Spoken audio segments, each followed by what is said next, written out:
கேட்ட ஃபண்டமெண்டல் பிரச்சனை கொஸ்டனுக்கு வர காணி உரிமைன்றதுல என்ன சிக்கல் அப்படி சிகுணப்போ இப்போ மலையகத்துக்கு 1,57,000 தனி வீடுகள் வந்து இம்மீடியட்டா தேவை.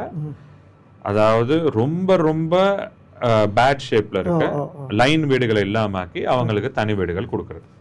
அதே நேரம் வெவ்வேறு காலகட்டங்கள்ல, அதாவது 1990கள்ல இருந்து வெவ்வேறு காலகட்டங்கள்ல கிட்டத்தட்ட மலையக பகுதியில் 65,000 வீடுகள் கட்டப்பட்டிருக்கு. ஆனா அதுகள்ல 199% வீடுகளுக்கு வந்து காணி உரிமை பத்திரம் கிடையாது. அப்ப அதனால தான் 2021ஆம் ஆண்டு நான் ஒரு ப்ரோக்ராம் ஒன்று அப்போ இருக்கிற அமைச்சர் மூலமா கதைச்சு நான் ஆரம்பிச்சோம். இந்த 1000 காணி உரிமை பத்திரம் கொடுக்குற ஒரு ப்ரோக்ராம் அப்படின்னு சொல்லி, அதன் மூலமா நாங்க இதுல இருக்க லீகல் காம்ப்ளெக்சிட்டி, அதாவது இப்போ இந்த காணி உடைய ஓனர்ஷிப் வந்து யாருக்கிட்ட இருக்கு, அது வந்து காணி அமைச்சுக்கிட்ட இருக்கா, எல்ஆர்சி கிட்ட இருக்கா, ஜேடிபி கிட்ட இருக்கா, எஸ்எல்எஸ்பிசி கிட்ட இருக்கா, ரைட், இந்த பிளான்டேஷன் கம்பெனி கிட்ட இருக்குன்னா அது யார் மூலமா அதை வந்து வெஸ்ட் பண்ணி கொடுக்கணும்ன்ற ஒரு மிகப்பெரிய காம்ப்ளெக்சிட்டியும் ஒன்று இருந்துச்சு. கௌரவ திகாம்பரம் அவர்கள் 2018ஆம் ஆண்டு பொகோந்தலா பகுதியில் வந்து ஒரு முதல் கட்டமாக இந்த காணி விகுணம் கருணையான முதலாவது காணி உறுதி பத்திரங்கள் அவர் கொடுத்தார். அதையும் வந்து அப்போ இருக்கிற பொகோந்தலா பிளான்டேஷன் வந்து கேஸ் எல்லாம் போட்டு அதுக்கு ஒரு பிரச்சனை ஒன்று பண்ணிட்டு இருந்தாங்க. ஸோ இந்த காம்ப்ளெக்சிட்டி எல்லாம் இல்லாமக்கிறதுக்காக தான் நாங்கள் இந்த மாதிரி ஒரு திட்டம் ஒன்று ஆரம்பித்தோம். ஆனால் அப்போ அதில் வந்து 1000 வீடுனா அங்கே 1000 காணிகள்னா நுவரெலியா மாவட்டம், மாத்தளை மாவட்டம், கண்டி மாவட்டம். அப்போ அதில் செஞ்ச அந்த காணி உறுதி பத்திரங்களை அந்த காம்ப்ளெக்சிட்டியை இல்லாமாக்கி அதுக்கான திட்ட வரைப்புகளை அழகாக செஞ்சு தமிழ் முற்போக்கு கூட்டணியால் உருவாக்கப்பட்ட பெருந்தோட்ட அதிகார சபையினூடாக, புதிய கிராமங்கள் அபிவிருத்தி சபையினூடாக நாங்கள் வந்து இந்த காணி உறுதி பத்திரத்தை எல்ஆர்சி மூலமா விகுணம் கரணைன்னு சொல்லி ஒரிஜினல் டீட், அதாவது ஒரு டீடை நீங்க பேங்க்லயோ டிரான்ஸ்ஃபர் பண்ணவோ முடியக்கூடிய ஒரு ஒரிஜினல் டீடை வந்து அவங்களுக்கு எடுத்து கொடுத்தோம். ஆனா துரதிர்ஷ்டவசமா அந்த நாங்க செஞ்ச அந்த திட்டத்தோட தான் அந்த விஷயங்கள் அப்படியே இருக்கு. அதுக்கு மேலதுக்கு நான் இப்ப என்னுடைய மாவட்டத்துல ஏன் நம்ம மக்கள் இருக்காங்க தானே, அவங்களுக்கு ஒரு 210 பேருக்கு செஞ்சேன், அது கூட இன்னும் கொடுப்படுற ரைட்டா. நான் என்ன சொல்ல வரேன்னா, இது எவ்வளவுத்துக்கும் நீங்க கேட்டது எங்கன்னு இந்த பிரச்சனை இருக்கு அப்படின்னு கேட்டீங்க தானே. இதுக்கு ஒரு ஃபண்டமெண்டல் பிரச்சனை என்னன்னா செகு, பொலிட்டிக்கல் வில்லுன்னுவாங்க. அதாவது அரசியல் ரீதியா இதை செய்யணும்ன்ற ஒரு எத்தனிப்பு இல்லாட்டி ஈடுபாடு. இந்த பொலிட்டிக்கல் வில் வந்து இந்த அரசாங்கத்துல இருக்கிற தமிழ் பிரதிநிதிகள்கிட்டயோ இல்லாட்டி ஒட்டுமொத்த அரசாங்கத்திட்டயோ இல்ல. பெரிய அதிகாரமே கையில இருக்கு. இப்போ நாட்டுல வந்து அருள்சாமி, இப்போ நாங்க வந்து பாத்தீங்கன்னு சொன்னா தேயிலை தோட்டங்கள் இல்லாத பக்கங்கள தரிசு நிலங்கள் எவ்வளவோ இருக்கு, எத்தனையோ ஏக்கர் கணக்குல இருக்கு. நாம கொடுக்க போறது 10 பேச்சஸோ 7 பேச்சஸோ தான் கொடுக்க போறோம். நம்ம இந்த தரிசு நிலங்களை கவர் பண்ணி அவங்களுக்கு வந்து கொடுக்கலாம் இல்லையா?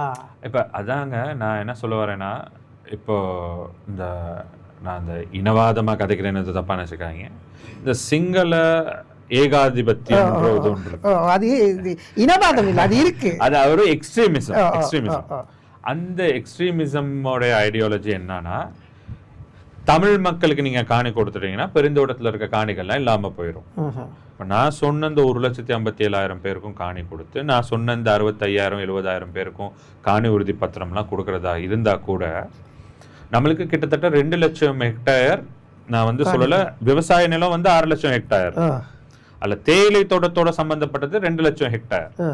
அந்த 2 லட்சம் ஹெக்டேர்ல கிட்டத்தட்ட ஒரு 1.5% தான் இந்த டோட்டல் இதுக்குமே போகும். ஆனா கிட்டத்தட்ட 18% வேற வேற விஷயங்களுக்காக, ஒரு கிராமம் உருவாகிறதுக்கு, ஸ்டேட் ப்ராஜெக்டுக்கு, அது இதுக்குன்னு ரிலீஸ் பண்ணியிருக்காங்க. இப்போ இன்னைக்கு போன கிழமை இந்த விளை நிலம் இல்லாத தரிசு நிலங்கள் எல்லாம் வந்து பிரைவேட் செக்டர் கொடுக்குறோன்னு டெண்டர் ஒன்று கால் பண்ணியிருக்காங்க. இப்ப நாங்க அடுத்த கிழமை நாங்க ஆரம்பிக்க போறோம். எங்களுடைய மக்களுக்கு இந்த காணிகள்லாம் கொடுக்காம அரசாங்கம் இப்படியான ஒரு இது ஒன்று எடுத்துன்னா நாடு தழுவிய ரீதியோ ஒரு போராட்டம் ஒன்று நாங்க செய்யறதுக்கு தயார் பண்ணிட்டு இருக்கோம். ஏன்னா நாங்க சொல்லல பிரைவேடைஸ் பண்ணுங்க, பொருளாதாரத்தை அபிவிருத்தி பண்ணுங்க, என்ன வேணாலும் பண்ணுங்க, எங்களுக்கு அதுல எந்த விதமான பிரச்சனையும் இல்லை. ஏன்னா நாடு பொருளாதார ரீதியில் அபிவிருத்தி அடைகிறது எங்களுக்கு நல்லது. ஏன்னா எங்களுக்கு வருமானம் அதிகரிக்கும், எங்களுடைய வாழ்க்கை முறை மாறும். நான் சொன்ன மாதிரி நாங்க இப்ப தொழிலாளர் சமூகம் மட்டும் கிடையாது, நாங்க இப்போ ஒரு பொருளாதார ரீதியா வளர்ந்து வர சமுதாயமா மாறிட்டு வரோம். சோ நாடு பொருளாதார ரீதியில் அபிவிருத்தி அடைகிற நேரம் அது எங்களுக்கு நல்லதுதான். ஆனா நாங்களே இங்க வந்து எஜ்ஜில் தொத்திட்டு இருக்க நேரம் மத்தவங்க ஒருத்தவங்களை வந்து அவங்கள பெனிஃபிட் எடுக்க விடுறதுன்னா இந்த அரசாங்கத்தினுடைய அந்த நான் சொல்ற அந்த லெனினிசம், மார்க்சிசம், சோசியலிசம், கம்யூனிசம் கோட்பாடுகள்லாம் வெறும் புத்தக அளவுல தான் இருக்கு. ஏன்னா கிளாஸ் வைஸ் இருக்கா இப்ப அதுதான் நான் சொல்ல வரேன். இப்ப இந்த மார்க்சிசம், லெனினிசம், இந்த கம்யூனிசம்லாம் வகுப்பு ரீதியான தானே, இந்த கிளாஸ் இல்லாம போறதுன்றது தானே அதோட முக்கியமான. மார்க்ஸ் என்ன சொல்றாருன்னா அந்த தொழிலாளித்துவம், முதலாளித்துவம் அப்படின்ற அந்த